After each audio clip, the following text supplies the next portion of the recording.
Greetings, YouTube.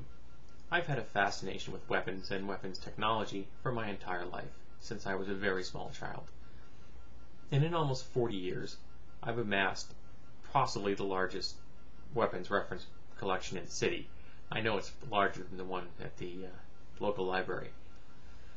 And when I say I have a fascination with weapons technology, I mean the full gamut, from stone tools that were used by our primitive ancestors, far ahead of the existence of our species, to the most advanced smart munitions, stealth technology, and robotics available today, and the things that are going to be available in the very near future. Excuse me. And one of the things that fascinates me is how weapons designed for one particular use are often then incorporated into another use. Tear gas is one of the examples that comes to mind. Tear gas was originally used in World War I to drive troops out of trenches so that they could then be mowed down by machine guns. A French policeman saw the gas in use, realized that the gas itself was non-lethal, and decided to apply it to crowd control after the war was over, and hence the use of tear gas today. Another piece of technology that falls into the category of non-lethal weapons, a bit of an oxymoron if you ask me, are tasers. Now, tasers were originally created as a non-lethal means of incapacitating an opponent so that you could arrest them. They were used as a replacement for firearms. So if you were in a situation where a person is posing a danger to you or the public, as a law enforcement officer, rather than draw your pistol, you would draw a taser gun. The taser gun fires two small darts, a very short range, and they deliver about 50,000 volts to the person's body, causing massive muscle spasms and incapacitation. Most people are knocked down by a single shot.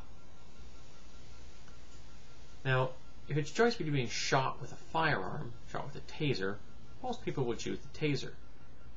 The problem is that law enforcement, in America at least, seems to be using tasers at times other than when they would use lethal force.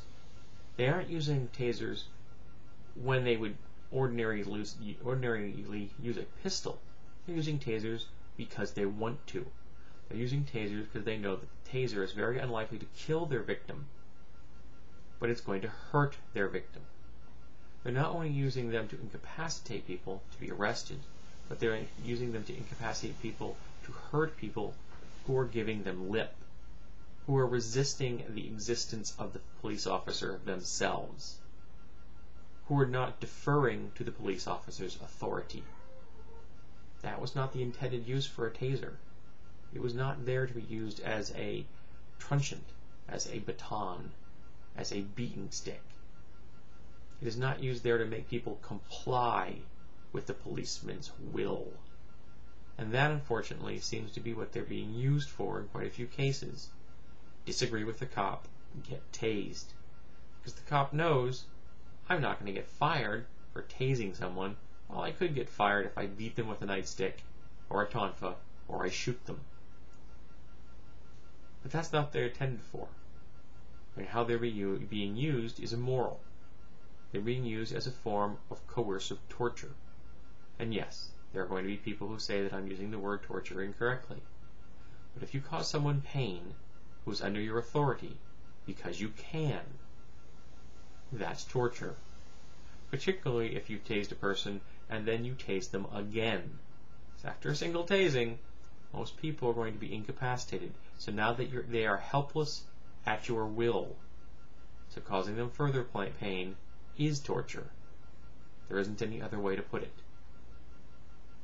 I am reminded of the case recently in LA where a cop murdered a suspect on camera. The suspect was face down, handcuffed, in the presence of multiple police officers. The police officer drew his pistol and fired at point-blank range. He was standing over the victim, who was face down on the ground. His excuse was he was going to draw his taser. Now, I'm not a police officer, but in my job, I can pick up the tools that I have available to me with my eyes closed and tell you which tool is which. If a police officer cannot tell the difference between a pistol and a taser with his eyes closed, he should not be a police officer. But in this particular case, there was no reason to tase the suspect. The suspect was on his face, on the ground, handcuffed in the presence of multiple police officers. He was not presenting a danger to anyone, himself or anybody else. The cop was going to tase him because the cop wanted to tase him. And that is immoral.